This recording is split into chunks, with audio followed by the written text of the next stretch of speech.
Part 2 of my mom being scammed. Okay, so I believe I was at the part where the wheelchair was going to get delivered to the house. And so I said yeah. So she sent me $2,750 in FedEx about 3 days after that.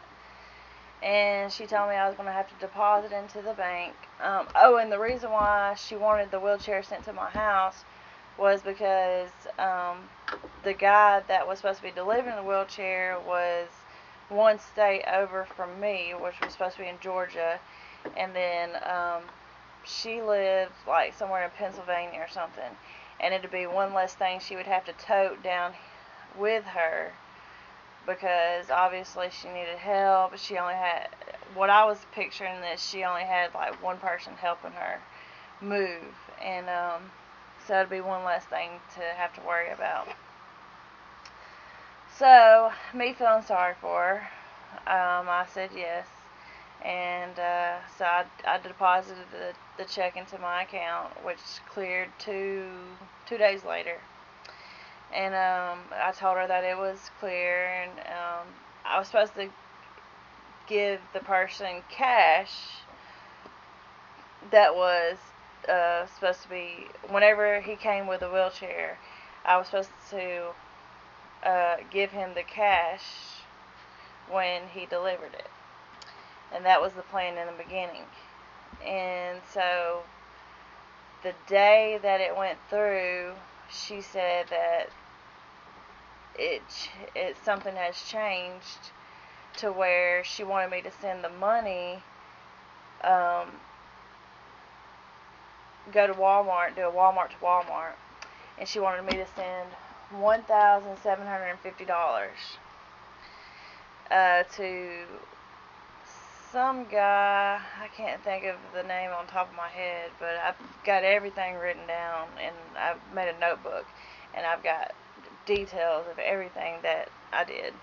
That was one thing I'm glad I did. But so $1,750 got sent to the guy, and she gave me his address, and so I did that. And then I told her that I did it and gave her the reference number. And then she, later on that night, said, well, they contacted her and said that only covered the wheelchair, that she needs me to send $600 more to a different guy at a different place, someplace in Texas. The first guy was in Georgia. The second one was in Texas. So after that, that's when I really started getting suspicious.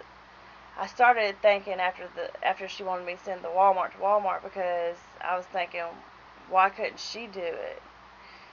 And then because I could understand the cash thing, but then why couldn't she send the check off or the money out? She could have done the same thing I did. But then I was thinking, well, she's got so much to do that she don't have time, that she's having to balance kids and blah blah blah blah, and she's moving. But anyways, the $600 thing got me too, because then she wanted me to send that MoneyGram, go to like CVS where they have a MoneyGram machine. I've never used one before until then, and you had to have cash, so I had to go to the ATM inside of CVS and withdraw $600 out, which I was thinking, well, 1,750 plus 600, that still leaves me the amount that I was supposed to get out of it. So after gas and fees and all that, that was all the money right there, plus the 400 that I was promised. Well, so I did all that for her, gave her the reference number to the MoneyGram, and then the very next morning, well, that night, that's when I was thinking something is up with this. And I started doing research on it, and I started putting stuff in, and like check cashing scams, and I was reading things, and I read a story that was just like mine, where they said they were going to be moving to my area, and they needed some kind of equipment paid for, some kind of medical equipment, or they needed help, and they blah blah blah blah blah. Same exact story. So I text this Morgan lady back, and I told her, I said, am I being scammed, because I've read stories and this one just is almost identical. And she said, no, you're not being scammed. I wouldn't do that. You're very nice for doing what you're doing, blah, blah, blah. And I said, okay. Well, after that, I looked up the number, and it was, I Googled the number, and it was actually one digit off.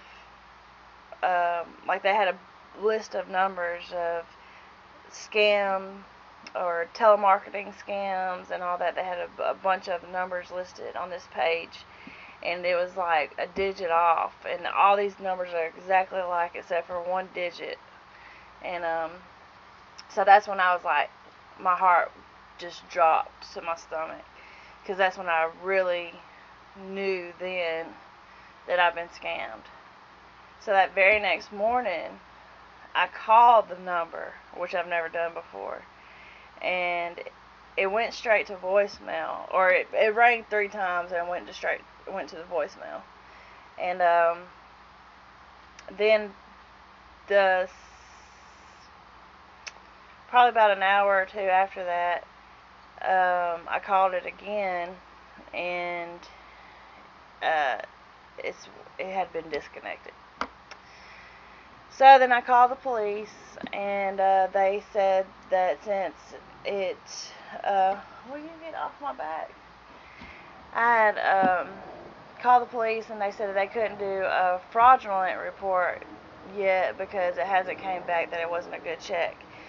But they could do an incident report, so I ended up doing that. And I also went to the bank. It was the weekend, so I had to wait till Monday to go to the bank. But I went to the bank, and I talked to the bank. I went to the exact bank that I went to cash the check. And that Monday morning, and they told me that when it comes back, that it's not good. I would have to pay for every negative balance, whatever the negative